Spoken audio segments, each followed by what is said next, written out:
بسم اللہ الرحمن الرحیم۔ شروع اللہ کے نام سے جو بڑا مہربان نہایت رحم کرنے والا ہے۔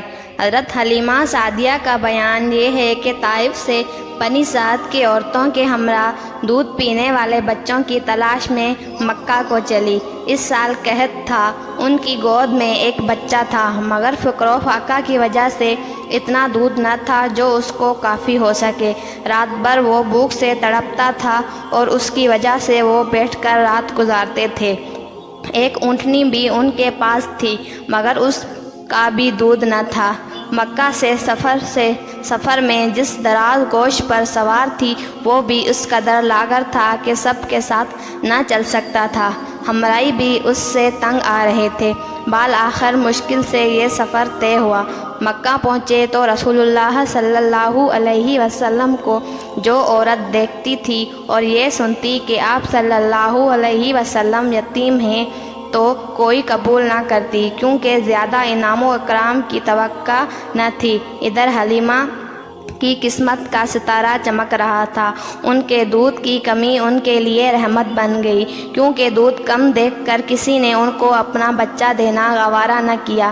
حلیمہ فرماتی ہیں کہ انہوں نے اپنے شوہر سے کہا کہ یہ اچھا معلوم نہیں ہوتا کہ خالی ہاتھ واپس ہوں، خالی سے بہتر ہے کہ اس یتیم کو لے چلوں۔ شوہر نے منظور کیا اور یہ اس یتیم بچے کو لے آئے، جس سے آمنہ اور حلیمہ کے گھر نہیں بلکہ مشرق و مغرب میں اجالا ہونے والا تھا۔ خدا کا فضل تھا کہ حلیمہ کی قسمت جاگی اور سرور کائنات صلی اللہ علیہ وسلم ان کی گود میں آ گئے۔ فرودگاہ پر لا کر دودھ پلانے بیٹھی تو برکات کا ظہور شروع ہو گیا۔ اس قدر دودھ اترا کہ آپ صلی اللہ علیہ وسلم نے بھی اور آپ کے رضاعی بھائی نے بھی خود سیر ہو کر پیا اور آرام سے سو گئے۔ ادھر اونٹنی کو دیکھا تو اس کے تھن دودھ سے لبریز تھے۔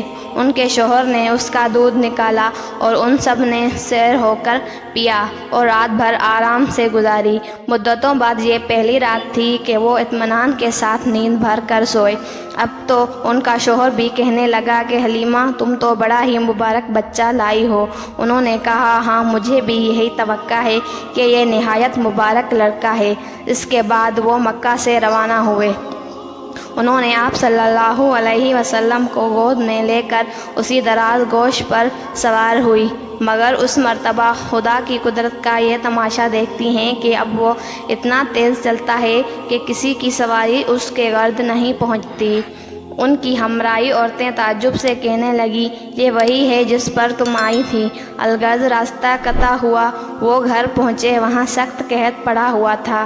تمام دودھ کے جانور دودھ سے خالی تھے، لیکن ان کا گھر میں داخل ہونا تھا اور ان کی بکریوں کا دودھ سے بھرنا۔ اب روز ان کی بکریاں دودھ سے بھری آتی ہیں اور پہلے کسی سے ایک قطرہ بھی نہیں ملتا تھا۔